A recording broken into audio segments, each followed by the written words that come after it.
Thank you, that's carried. Now we have, I'd like to hear from our community boards. First up is Spraden Cashmere Heathcote, and I'd like to welcome Callum and Kia, please. Thank you. Good to see you.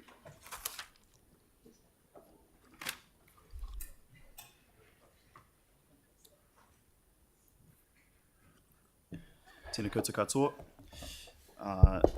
Thanks for having us back to give you an update. I've got a couple of things to cover for today. I'm going to talk about the Port Hills, the South Library and the Waltham Pool Party. Kia, do you want to kick us off with the Port Hills plan? Cool. So obviously everyone's really aware of both the most recent fire on the hills, but also the longer history of fires on the Port Hills. One of the responses that council has to better manage some of these risks and also restore some of those ecological values on the Port Hills is the work that's going on the Port Hills plan. So we just really wanted to bring this to, I guess, raise this up a bit in terms of priorities around the council table is something that's really important to communities along the Port Hills, both in the Spraden Cashmere Heathcote ward, but obviously also Banks Peninsula and Hallswell. One of the key things that we think is really important is there's a lot of great work going on council land, and there's a lot of great work that's happening with the NGO sector in terms of things like the Summit Road Society. That's awesome. We really want the Port Hills plan to be looking at the whole spectrum of land use on the hills. Obviously, council can only directly control what happens on council land, but as we've seen from the most recent fires don't care about land use, land tenure. They care about flammability, fuel, and so we really want to see this taking a really holistic approach across the whole spectrum of land up on those hills. Yep. And just for clarification, the Port Hills plan preceded these current fires. Yeah. There's the recovery of the actual damage that's happened, and that will feed into the wider plan. So rebuild of the South Library. So tomorrow our board will be discussing with staff around options for the temporary services to be provided while the South Library's closed down for reconstruction.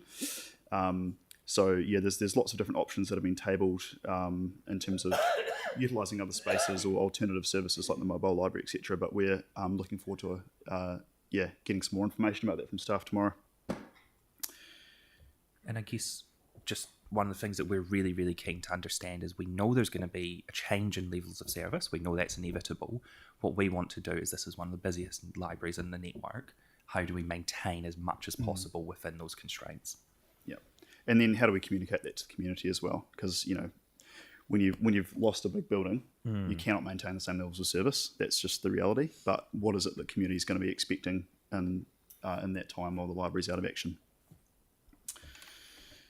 Cool. And finally, the Waltham Pool Party. So this is a event run recently with support of council, and huge success. The weather wasn't exactly a brilliant sunny day, but there was a huge turnout, and definitely made the most of the pool and food. Yeah.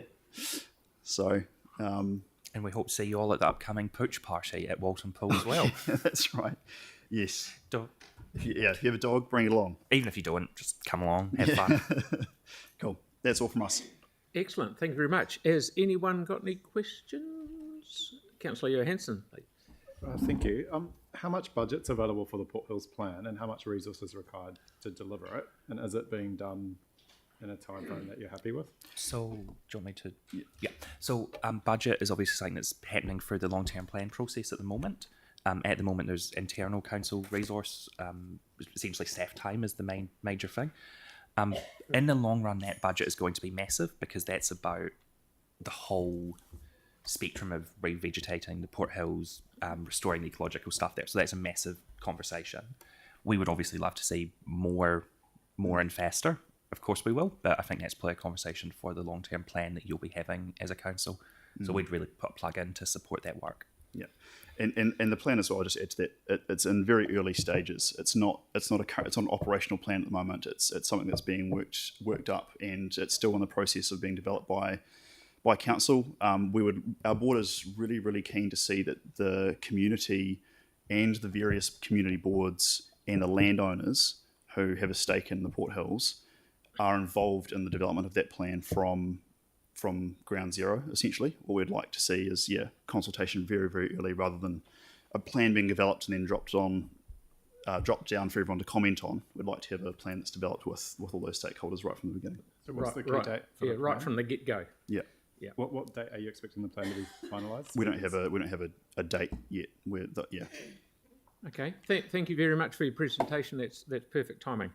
So next we have Fendleton, Waimari Harewood with Bridget and Jason, please.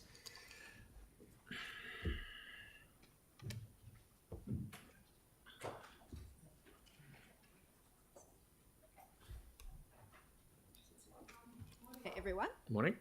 So, first up, just wanting to take you through some of the decisions made under delegations. So there was the approved urban forest tree planting plans, approving road names, also just approving bus stop upgrades, and a range of public forums and deputations from some fantastic residents within our community wanting to raise some of those concerns. We're well aware this issue isn't unique to our board area, but it's currently happening in Belfast quite frequently. The photo on the left is a local street during the day, which shows the damage being done to the road, and the photo on the right is the street on a Saturday night. This behaviour has a huge impact on the residents of the street, and it's not just a horrendous noise, but also the issue of residents feeling unsafe in their own homes. As a community board, there doesn't seem to be a great deal that we can do about it. It's clearly a police issue, but if police resources are not able to immediately attend such gatherings, local residents are informed they need to get car registration numbers to enable any follow-up enforcement action to be taken. Understandably, residents are often not comfortable taking the risk to get this information. The Belfast resident who came to our board is now working with council staff and the police to look at possible solutions, and a privately funded camera trial is starting this week. However, we are well aware that if the problem gets solved in this street, it is likely to move to a new location and become an issue for a different set of residents. So as a board, we would be really keen to talk to any other board who has been dealing with this issue and hear some of the solutions that you may have looked at. And next up was the visit to He Waka Tapu. So following on from our successful mental health hui at the end of last year, a site visit to He Waka Tapu was held on Wednesday, the 27th of March. So our local groups had been reporting that people were falling through the gaps in our health support systems. Staff from He Waka Tapu Trust presented at our hui and spoke about the work they are doing with whānau and how they are helping to fill this gap. So at the request from the group, our community development advisors organised a site visit to He Waka Tapu to find out more about the work they do and develop closer connections. So He Waka Tapu have many support services and community partnerships addressing a range of issues such as addiction, family violence, mental health concerns, and suicidal ideation. So He Waka Tapu work closely with individuals to help them identify their life goals, collaborating with the community, service providers and government agencies to support whānau needs. Their services also include free open support groups within the community, and referrals are welcomed to explore available support options, including self-referrals. So the visit created some fantastic kōrero, and feedback from attendees indicated they felt they learned a lot and established some good contacts going forward. Our board recently allocated some of our Better Off funding towards two key projects in the Northwood and Belfast areas. The first project involves engaging the Northwood and Belfast community in the redevelopment of Englefield Reserve. Due to health and safety reasons, willow trees in the reserve had to be cut down. The space trees occupied was well used by the community as a gathering and play spaces down by the stream, and the council's looking to redevelop the creek in the reserve to make it safer for the environment and community.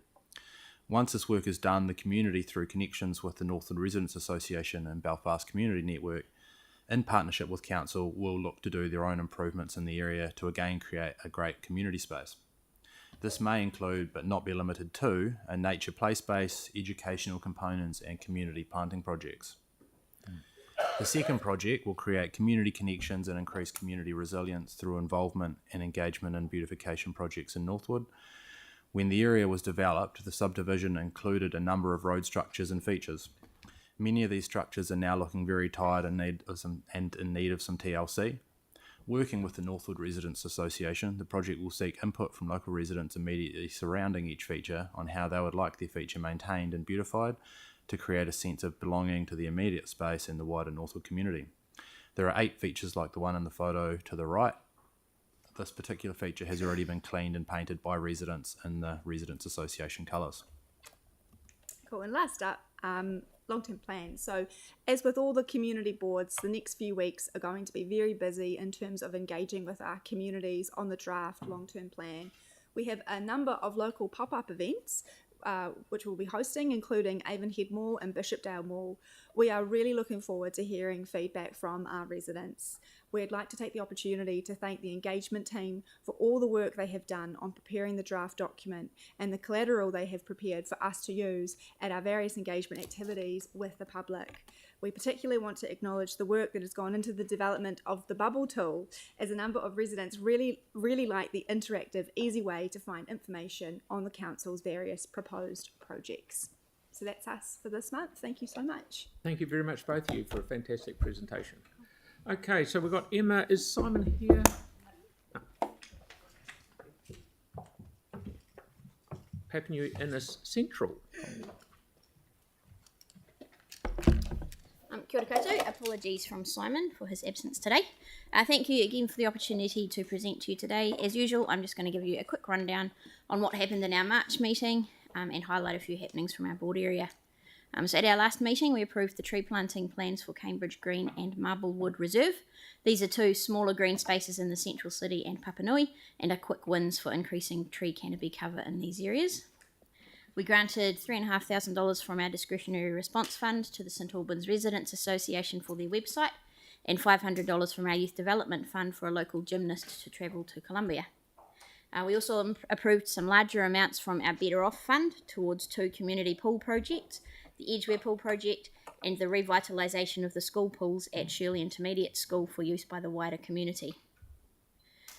February and March was a busy time for community events in our area, with the annual Edmunds Factory Garden Party drawing a good crowd.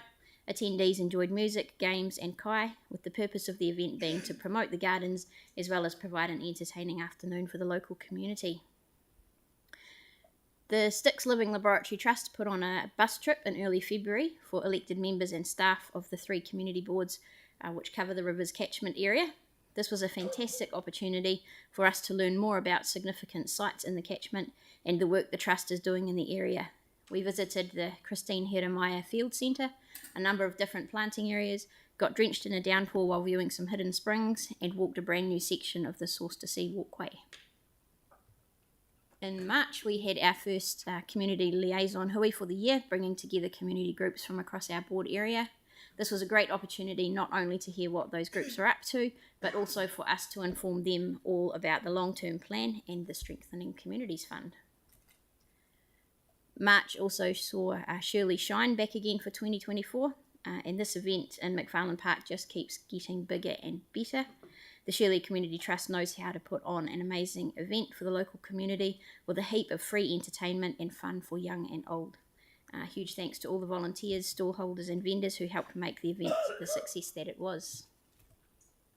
The Sticks Living Laboratory Trust also ran its annual community event recently. Summer in the Sticks brought people from across the city to Te Wauku Kahikatea Reserve on Redcliffe Road. This event also keeps getting bigger and better each year, with a number of different stalls giving people the opportunity to learn about the Puhara Kekenui Styx River. Visitors could also kayak along the river or take a guided walk. And this final slide here is just to highlight one area of our community board plan which we are continuing to make progress on. With the increased intensification in our board area, we've made it a priority to increase tree canopy cover, and along with approving the council's tree planting plans, we are supporting community groups with their planting projects. This one here is the Shirley Birdsong Trail through the southern branch of McFarlane Park, which is a collaboration between the Shirley Community Trust and the Parks team. That's all I've got, but I just will prerequisite to Yanni asking me the question about the ferry road crossings. They are on budget for this coming year. And that's it. Thank you. Good work. There is actually time. There is. Still But got wait, something else. there's more. I was hoping it was going to be a prerequisite to the absolute fiasco of the gridlock traffic down Langdons and Main North Road. And is your board doing any work around some sort of traffic planning for the cumulative impact of all the development that's been allowed? Because remember last time we had to pay for traffic lights, even though the development had generated the problem. And, you know, looking at the traffic around the new Pack and Save and the school, it seems like it's just a complete mess. So I'd just be interested if the board's doing any work on that. And if there's anything, I mean, more importantly, is there anything that council can be doing to support the board in addressing those traffic concerns that have been going on for quite a few years now?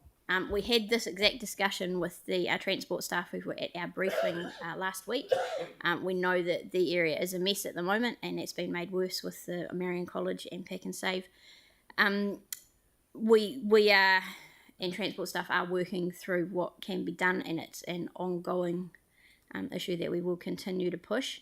One thing we did ask at the briefing was there's been some changes to the traffic lights outside the new Pack and Save at QE2 Drive, Northcote, Main North Road. We've asked for a newsline article to be put out about the fact that those have changed and you can now turn right from both lanes on Main North Road heading north. But yeah, it's something we're continuing to work on. There is no quick fix, unfortunately. Thank you, Emma. That's brilliant. Thank you very much. Thanks. Okie dokie. So next we have Horswell, Hornby, Riccarton with Helen and Marie, please.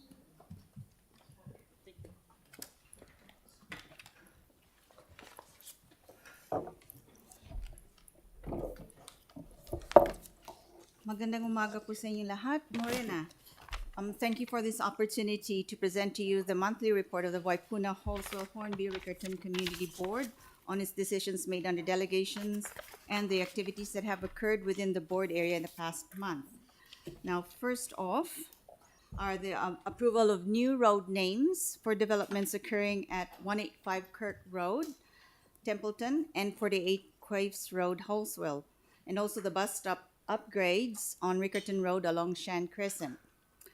Now, the board also received the staff report and scheme plans for the Sparks Road and Mills Road intersection improvements. And no stopping restrictions were also approved by the board at the Symes Road and Hayton Road intersection in Hornby. A better-off fund of $35,000 was approved for the bush enhancement project of the Riccarton House and Bush Trust. A discretionary response fund was also approved for the Holswell Community Project. Now, the next bullet point about the election of a new board chair did not happen because the conditional resignation of the chair was not approved. As you can see, she's still here. Now, the next bullet point has been quite a contentious topic with the board. So only some parts of the Church Corner and Waimairi Road safety improvements were approved. Some parts of it will come to council at some stage as a Part A matter. Now, the board continues to support our young. A few youth development funds were allocated to Isla McLean, Holly Smith, Jessie Smith, and Isidora Diaz Aguirre, students of Christchurch Girls High School for the National Secondary Schools Volleyball Championships in Palmerston North. Maya Prophet of Hitchek Canterbury Hoop Nation for the National Hoop Nations Basketball Tournament at Whanganui. And Richard Tikolevu for the Polynesian Basketball Academy USA Tour. Next slide will be Helen. Thank you. Our board supports initiatives that provide for social cohesion, community connectedness and safety in the Riccarton ward. One event was held at Harrington Park on Friday 23rd of February. It was a vibrant gathering that brought together local community and residents for an afternoon of connecting. Activities at the event included crazy bikes and repainting one of the mural walls on the toilets with handprints of those attending. Thank you. Marie? Now, on February 26th, a quiz night was held to raise funds for the new Holswell Community Patrol. We saw great support from the local community and businesses with a donation of several prizes and with a total of 17 teams. The event was sold out, so we can honestly say it was a very successful event. Thank you. The Hornby Matatiki Centre. We're looking forward to the opening of the Matatiki Hornby Centre on Friday, 19th of April, and a community day from 10 to 4 on Saturday, 20th of April. This pool and service centre has been asked for about 40 years, according to some long-standing Hornby residents. So it's well supported and well anticipated. The Goulding Avenue Library closes on Thursday, 28th of March for the shift to Matatiki Hornby Centre, with the customer services hub to remain open until 5 p.m. Friday, 19th of April, before also shifting across to Matatiki. Just one small point to add. Thank you, Marie. There was a blessing of the site yesterday, and Mark Peters was there, and so was Marie. And the mayor too, I presume? No? No. Never mind. Just wanted to add that we're starting like other boards, starting to hear from the public on our long-term plan. And we're aware we have to have our comments through, as the public do, on the 21st of April. So it seems quite a short time, but we'll work to that time frame. Thank you. Thank you very much. That's brilliant. Thank you. Thank you. Okay, so now we've got Coastal Burwood Linwood, Paul and Jackie. I saw Paul.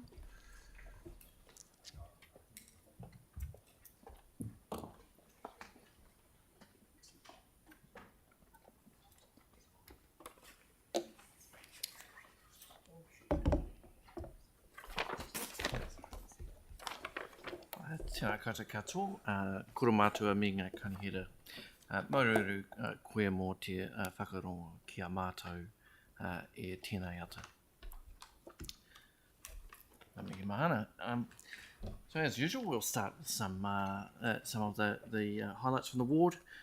So we had the House of Hoops this time in Aranui, and this is going to be able to go around the ward.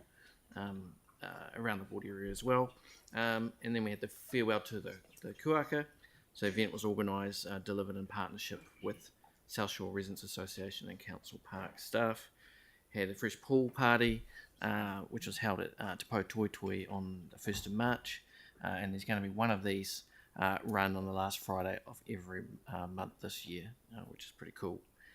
We also had the Elevate Youth Hui, which is an initiative the council staff and our team have been doing, which engages with Christchurch City Council staff regarding a long-term plan submission process, and as a collective they've discussed ways to increase the number of submissions from youth organisations and youth advisory groups. We also made a visit to the Climate Action campus on last Monday, and that was really cool. And I really encourage any of you who haven't been there to go and have a look around and see the great work that's been done there. Now on to some of advocacy issues. Kia tai ki te wā mō te mahere whakātea ana whaniwha. To put it bluntly, we need an integrated tsunami evacuation and response plan. This is not a nice to have, and she'll be right won't cut it. It needs resourcing. We also need a Pages Road bridge, with or without government funding. I will say, however, that I think that the Wood End bypass is a nice to have in comparison to that bridge, and I challenge any government MP, or the Mayor of Waimak for that matter, to make the case otherwise. It's also time for the Council to get on with developing and consulting on an evidence-led local alcohol policy. Both the Supreme Court and Parliament have cleared the way. Any further delay is missing the opportunity to both reduce alcohol-related harm in communities like ours and to give regulatory certainty. And finally, just to talk about Portlink. We recently had an excellent open briefing from staff with community participation. It was really awesome to be able to under the new way we're doing things, to have a briefing and have community come in and contribute their knowledge, and to ask questions of staff and to do that together. I think it's really positive to be able to do that. So I'm grateful for staff enabling that. And now Jackie has some comments to make. Good morning, everyone. So the PortLink resource consent has been approved with numerous conditions. And when Paul and I first looked at this, we were quite happy with it. We thought, great, these conditions really look after our people. But at our briefing, we heard that it is the applicant's intention to appeal the building designation height, which is somewhat disappointing because we were also told that this appeal could take 9 months. And in the intervening 9 months, we down in Woolston have to put up with the status quo. Now, in my opinion, this applicant has shown a blatant disregard for the people in Woolston with their operation. They have repeatedly breached the resource consent that they have been working under. The disruption to the people in Woolston over the last couple of years has been horrendous, and the prospect of actually having to settle into at least another 9 months while this appeal is heard, and then possibly to have it go ahead and change the outcome of the Commissioner's report would be incredibly disappointing. Our people do not have the funds to go and get their own legal advice, as we were advised at the briefing, because of course council lawyers cannot give us legal advice. But we're not, we hear a lot about hard-working New Zealanders at the moment, and I'm sorry, but people in Woolston and the people that are living across the river from PortLink are hard-working New Zealanders with mortgages, now living in houses that aren't worth what they were because of the noise and disruption. If they want to sell their house at the moment, they're going to get a lot less than it was worth before this thing happened. So given that these people, these applicants, in my opinion, have blatantly disregarded the resource consent, it just makes me incredibly disappointed that I live in a culture that places constructs such as money and profit over the well-being of the people and the environment. And I'm looking now at these people in Woolston having to put up with another 9 months of noise and dust while we go through yet another appeal by applicants who show blatant disregard for their well-being and livelihoods. So I appeal to those applicants to please desist, accept the resource consent that you have and the container height, and let the people in Woolston just get on with living their lives. This disruption is unfair, and it just shows very much that all people in this country do not get the same opportunities. These are hardworking people who deserve to get a decent night's sleep and who deserve to have the comfort of living in their own homes. I don't want to be here in 10 years like Bromley still talking about people in Woolston who can't get a decent night's sleep and about protecting the environment of the lizards and the natural habitat along the riverbanks. So I'm appealing to you to join with me in just appealing to the applicants to desist from any further appeals on this matter. Thank you. Thank you. Thank you very much for your presentation, both of you. Thank you. Brilliant. Okay, so lastly... Oh, we've got a question. No, he's not. Time's up. Thank you. Lastly, we have Banks Peninsula, and we've got Chair Nigel here, and Penelope, is it? Now, last time Nigel was seen on Saturday spending a small fortune at the Lions Paddy's Market in Akaroa. Did you get in trouble taking all those gems home, did you? Oh, no, I did very well, thank you, You're Mr. welcome. Mayor. It's a great event. Well, thank you for having me here. I'm a late replacement for our chair who's at home with COVID, and wish her all the best. Decisions made under delegation. We supported staff initiating the proposed process for determining the future of the use of the BP meat sites, which is a site right in the middle of Akaroa, and it's well overdue. There's been several attempts to develop in the past. It's a bit like having the square let to grow grass and raise sheep. It's right there. Something needs to happen with it. We reviewed our external organisation appointments, considering our new member, Gillian Fratter. We approved the name Lane 1 Ara Tamahini Atahua for 63 Luke's Road. We approved a grant for $5,000 $2,541 from a DRF fund for the Littleton Harbour Business Association towards event costs to host a viewing area for the Albion Square during Sales GP. Community engagement. The big event for this month obviously was the Sale GP, a Littleton business activity and watch party booming. The shuttle to Naval Point was very successful.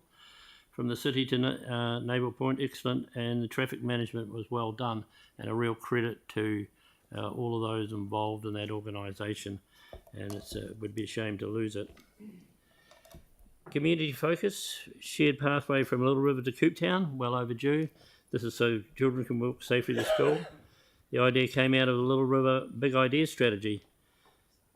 Board plan priority, good social physical connections for our communities. Akaroa Museum Advisory Committee, subject dear to my heart, provides advice for the aims and objectives of the museum and links stakeholders including the Friends of the Museum, the Runanga and the wider community.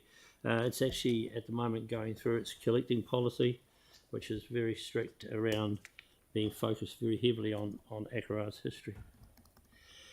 Community focus, renovations and paint, blinds, windows, security cameras, all added to the Little River Library Service Centre. The board is thankful for your recent upgrade. It's a warm, welcoming space and is well utilised by the local community. It's an important asset supporting an isolated community. And that's about all I have to say about that. Thank you. I've got a question first. You're the boss. I'm interested to see with BP Meets, where have you quietly progressed? Is that the first time you heard about it and you're quietly progressing it through? Where are you heading roughly? We've had 2 engagement sessions with staff, and we've outlined the way forward for the consultation with the community. Excellent. Okay. Councillor Field. Well, you sort of took the words out of my mouth, Mr. Mayor. Yeah, like, Nigel, talk to me about BP Meets. It's been dragging on for however long? It's over 30 years. It was purchased by the community off BP Meets, and it's been a community asset. It was added to the rates to be able to have that space for future use. Well, the future's now. They had meetings back around 20 years ago, the series. There's been a proposal which got pushed back along the way, and I think it's just such a shame. It's right in the middle of Akaroa, and if you don't know, it's where the butcher's shop is. The butcher's shop is part of it, which is a building that needs a lot of refurbishment. It needs a total upgrade. It is really uncompliant, and it's an asset of the councils. So the whole area needs to be carefully looked at and becoming the jewel in the crown of Akaroa and not the dumping ground in Akaroa. Thank you. So it would have potential well-being and economic benefits for Akaroa and the city in general? There's all sorts of possibilities, and the business next door is prepared to give half of his land that has a creek as part of the boundary to go into some sort of project for that area.